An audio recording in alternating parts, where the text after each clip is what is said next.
शहर के एक मसरूफ चौराहे पर खड़े शेरू का आज हर कोई मजाक उड़ा रहा था। शरीर लड़के उसे पत्थर मारते और कहकहे लगाते तो कोई तंजन कहता, क्या अब ये कुत्ता मजदूरी करेगा।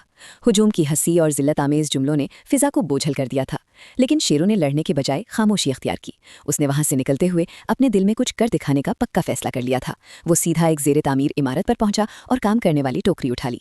उसने अपने दांतों से रस्सी को मजबूती से पकड़ा और ईंटें ढोना शुरू कर दी। सारा दिन तपती धूप में वो मुशक्कत करता रहा।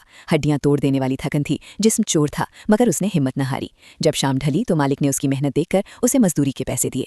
शेरू ने वो पैसे संभाले और तेजी से दुकान की तरफ भागा। उसने उन पैसों से ढेर सारी ताज़ा रोटियां खरीदी। दुकानदार हैरत से देखता रहा कि ये कुत्ता इन रोटियों का क्या करेगा। शेरू वो खाना लेकर सीधा उन गरीब यतीम बच्चों के पास पहुंचा जो कई दिनों से भूखे थे। जब उसने बच्चों के सामने रोटियां रखीं तो उनकी आंखों में खुशी की चमक आ गई। बच्चों ने पेट भरकर खाना खाया और शेरू को ढेरों प्यार दिया। शेरू को अपनी दिन भर की थकन के बाद आज असल सुकून मिल गया था। दूर खड़ा वही तंजिया हजूम ये मंजर देखकर दम बखुद रह गया। जिन लोगों ने उसका मजाक उड़ाया था आज उनके सर शर्म से झुक गए थे। वही चौराहा जहाँ कभी कहकहे गूंजते थे अब तालियों की आवाज से थरथरा उठा था। हर कोई उसकी अजमत को तस्लीम कर रहा था। शेरू ने साबित कर दिया कि मेहनत में ही अजमत है।